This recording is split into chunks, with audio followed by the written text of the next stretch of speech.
Echoes of Bhikshu Quiz Series 7। आचार्य भिक्षु से किसने कहा कि महाराज, आज मुनि प्रेमजी ने ऐसी बात कही, 3 तुम्बे अधिक थे जिनका अब परिष्ठापन किया है, क्योंकि हम शिथिल पड़ गए थे, सो अब दृढ़ धीमे धीमे होंगे। मुनि हेमराज जी स्वामी। संतों को धोवन का पानी नहीं देंगी, ये घटना आचार्य भिक्षु के साथ किस गांव में घटी? काफराला। चोथमल जी बोहरा ने आचार्य भिक्षु को किस वस्त्र के 2 थान बहराए? बासती के। पुद्गल क्षीण पड़ते लग रहे हैं, ये शब्द आचार्य भिक्षु को किसने कहे? बाल मुनि रायचंद जी। आचार्य भिक्षु से एक व्यक्ति ने धम्मो मंगल सुनाने की प्रार्थना किस सूत्र के वाचन के मध्य की? भगवती सूत्र के वाचन के मध्य। आचार्य भिक्षु सोजत के बाजार में एक छत्री में विराज रहे थे। वहां कौन सी साध्वियां आई और ठहरने के लिए आचार्य भिक्षु से स्थान मांगा? साध्वी बरजू जी, साध्वी नाथा जी आदि 7 साध्वियां। सिरियारी से विहार करने पर आचार्य भिक्षु को किस श्रावक ने हठ पूर्वक पगड़ी पैरों में रखकर एक दिन और ठहरने के लिए प्रार्थना की? श्रावक सामजी भंडारी ने। आचार्य भिक्षु ने किसके लिए कहा कि तुम्हें आचार्य पद तो मिलना कठिन है, लगता है सूरदास पद मिल सकता है? मुनि त्रिलोकचंद जी के लिए।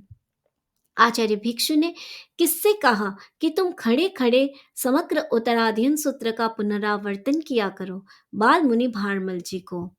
आचार्य भिक्षु ने किससे कहा कि मेरे प्रति किसी भी प्रकार का मोह मत करना? मुनि श्री रायचंद जी को। आचार्य भिक्षु ने अंतिम समय में किससे कहा कि तुम स्वयं भी शीघ्र ही कर्म बंधनों को तोड़कर मुक्ति को प्राप्त करोगे? मुनि भारमल जी को।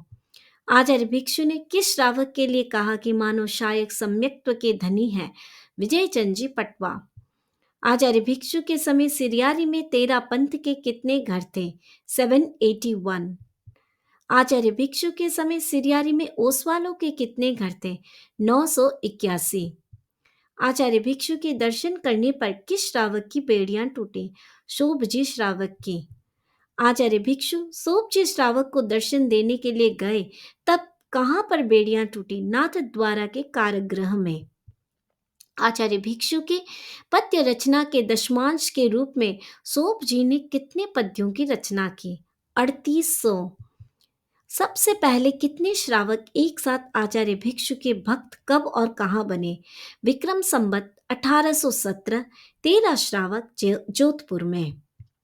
13 पंथ नामकरण के समय जोधपुर के श्रावक कहाँ सामयिक कर रहे थे?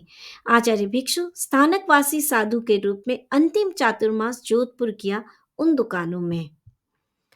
आचार्य भिक्षु के शासन काल में कच्छ में तत्व समझाने वाले प्रथम 13 पंथी श्रावक कौन थे? टिक्कम चंद जी दोषी। आचार्य भिक्षु के पास सामयिक लेने आए पटवू जी की रुपयों की थैली सुरक्षित कैसे रही? उन पर बकरा आ बैठा था। आचार्य भिक्षु के शासन में दीक्षित होने के लिए पारिवारिक जनों से दीक्षा की अनुमति मांगने पर किस श्राविका को खोड़े में डाला गया? श्राविका रूपांजी। आचार्य भिक्षु का जप करते करते रूपांजी का खोड़ा कहाँ और कितने दिनों के बाद टूटा? रावड़िया के रावड़े में 21 दिनों के बाद। आचार्य भिक्षु से रूपांजी ने दीक्षा ग्रहण की, तब उनकी उम्र कितनी थी? 15 वर्ष की। आचार्य भिक्षु के युग में दीक्षित साध्वी रूपांजी का दीक्षा पर्याय कितना रहा? लगभग 9 वर्ष। ओम अरहम, ओम अरहम।